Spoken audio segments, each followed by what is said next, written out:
Phone call తో మీ బంగారాన్ని విడిపించి ప్రెజెంట్ మార్కెట్ రేట్ కే కొని బ్యాలెన్స్ అమౌంట్ ని క్యాష్ గా లేకపోతే సమానమైన బంగారాన్ని మీకిస్తుంది అక్షయ గోల్డ్ హబ్. విద్యార్థుల తిరుగుబాటుతో షేక్ హసీనా సర్కార్ కూలిపోయిన బంగ్లాదేశ్లో గురువారం సార్వత్రిక ఎన్నికలు జరగనున్నాయి. ఈ ఎన్నికల్లో సగానికి పైగా పోలింగ్ కేంద్రాలను సున్నితమైనవిగా గుర్తించారు. ఈ నేపథ్యంలో 90% కేంద్రాలపై సీసీటీవీ నిఘా పెట్టినట్లు చెప్పారు. రాజధాని ఢాకాలో విధుల్లో ఉన్న పోలీసులు బాడీ కెమెరాలను ధరిస్తారని అధికారులు తెలిపారు.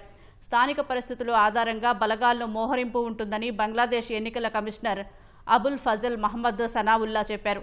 దేశ ఎన్నికల చరిత్రలోనే అత్యధిక సంఖ్యలో భద్రతా సిబ్బందిని, ఆధునిక సాంకేతికతను ఈ ఎన్నికల్లో ఉపయోగిస్తున్నట్లు తెలిపారు. గతంతో పోలిస్తే శాంతి భద్రతలు మెరుగ్గానే ఉన్నట్లు వివరించారు.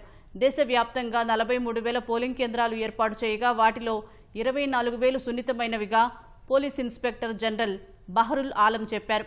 ఢాకాలోని 2,131 కేంద్రాల్లో 1,614 కేంద్రాలు రిస్క్ జోన్లో ఉన్నాయని పోలీసులు ఈసీకి జాబితా అందించారు. సైన్యం మాత్రం ఢాకాలో కేవలం 2 కేంద్రాలనే రిస్కీగా గుర్తించినట్లు తెలిపింది. బంగ్లాదేశ్లో 12,77,597 మంది ఓటర్లు ఉన్నారు. ఈ ఎన్నికలతో పాటు 84 అంశాల సంస్కరణల ప్యాకేజీపై రెఫరెండం కూడా జరుగుతోంది. ప్రధాన పోటీ బంగ్లాదేశ్ నేషనలిస్ట్ పార్టీ, దాని మాజీ మిత్రపక్షం జమాత్-ఏ-ఇస్లామీ మధ్య నెలకొంది. మాజీ ప్రధాని షేక్ హసీనాకు చెందిన అవామీ లీగ్ పార్టీని ఎన్నికల్లో పోటీ చేయకుండా మహమ్మద్ యూనస్ నేతృత్వంలోని తాత్కాలిక ప్రభుత్వం నిషేధించింది. వివిధ సంస్థలు నిర్వహించిన సర్వేల ప్రకారం బీఎన్పీ ముందంజలో ఉందని, ఆ పార్టీ కొత్త చైర్మన్ తారిక్ రెహమాన్ తదుపరి ప్రధాని అయ్యే అవకాశాలు ఎక్కువగా ఉన్నాయని తెలుస్తోంది.